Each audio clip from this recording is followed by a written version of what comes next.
आप सभी को नमस्कार। मेरा नाम गिरीश कश्यप है। आज मैं आप लोगों के साथ खत के बारे में बात करना चाहूँगा। आखिरी बार आपने खत कब लिखा था, याद है?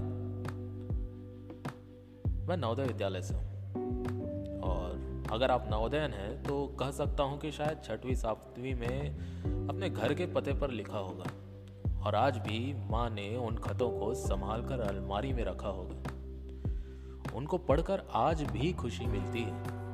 वो मासूमियत और भावनाओं के सागर में डूबी हुई बातें दिल को छू जाती हैं। मेरे मुताबिक खत लिखना एक आनंददायक प्रक्रिया है। इसका हर पहलू उत्तेजनाओं से परिपूर्ण होता है। पहले हम सोचते हैं कि किसे खत लिखना है, क्या लिखना है।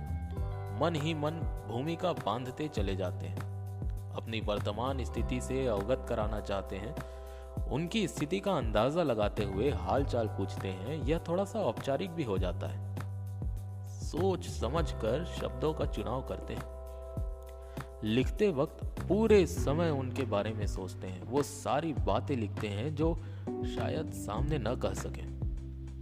पूरा खत लिख जाने के बाद दोबारा पढ़ते हैं, कहीं कोई गलती तो नहीं हो गई। फिर एक हल्की सी मुस्कान चेहरे पर आती है।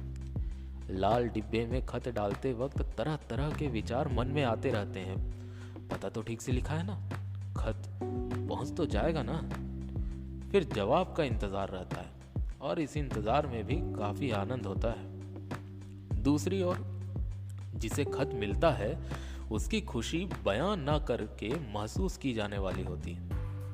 खत पढ़ते वक्त भावनाओं का जो उतार चढ़ाव होता है उसकी बात ही निराली है।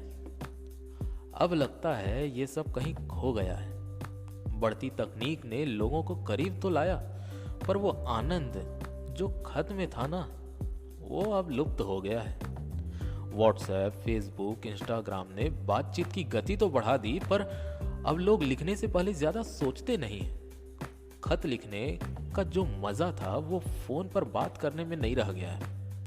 अब तो इतने मैसेजेस का आदान प्रदान होता है कि सबको पढ़ने की इच्छा भी नहीं होती, क्योंकि लगभग मैसेज महत्वपूर्ण नहीं होते। फोन मेमोरी भरने पर वो डिलीट कर दिए जाते हैं, पर खतों को हम संभाल कर रखते हैं। दीपावली के पहले घर की साफ सफाई अभियान में ये बाहर निकलते हैं। काम रोक कर हम एक नजर इस पर घुमाते हैं, पढ़ते हैं, मुस्कुराते हैं, कुछ याद करते हैं और फिर संभाल कर रख देते हैं। जीवन का ये हिस्सा अब लगभग खत्म हो चुका है। आने वाली पीढ़ी इन सारी अनुभूतियों से वंचित रह जाएगी।